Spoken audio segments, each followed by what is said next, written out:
Good evening. A 6-year-old girl is still in the hospital 6 months after a wrong-way driver in Arkansas City crashed, leaving her severely injured. Injuries that doctors said Elise Smith would not come back from. KAKE's Sydney Ferguson is here with an update on this little girl's battle.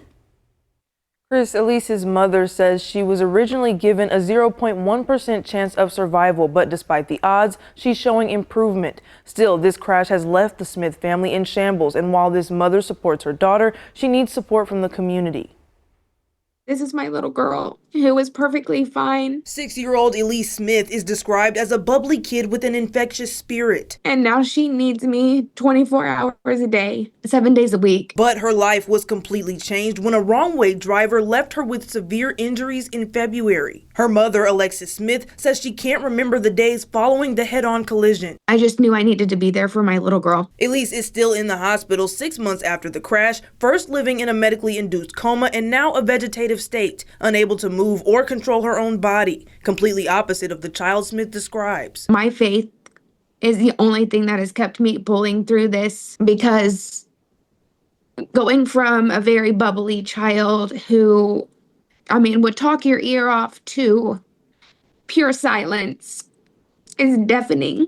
Smith says doctors gave Elise a less than 1% chance of survival, but while recovery has been slow, there's been progress. They told us that she would never breathe on her own. She does not require a ventilator anymore. We were told so many things that she was never going to be able to do, and she is now doing them. Elise is now using the bathroom on her own, and Smith says she's trying to move. While the improvements bring her joy, Smith says the crash has completely upended her family's life. It's insurmountable, to be honest. We had to buy an entire brand new house just to accommodate her.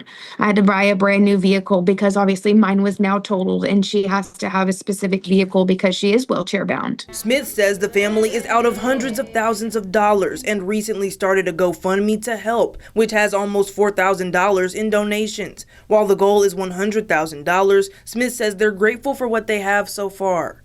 It's been amazing to have a community come together for us and love my child as much as I do.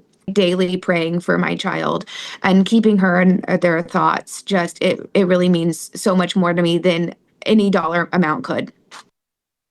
Now, Smith says physical therapy has helped Elise a lot, but the hospital bills are still adding up. The equipment that will help Elise stand is $15,000 alone, and insurance isn't covering the medical beds she needs. The family says anything helps, and a link to donate will be available on KAKE.com. In studio, Sydney Ferguson, KAKE News on your side.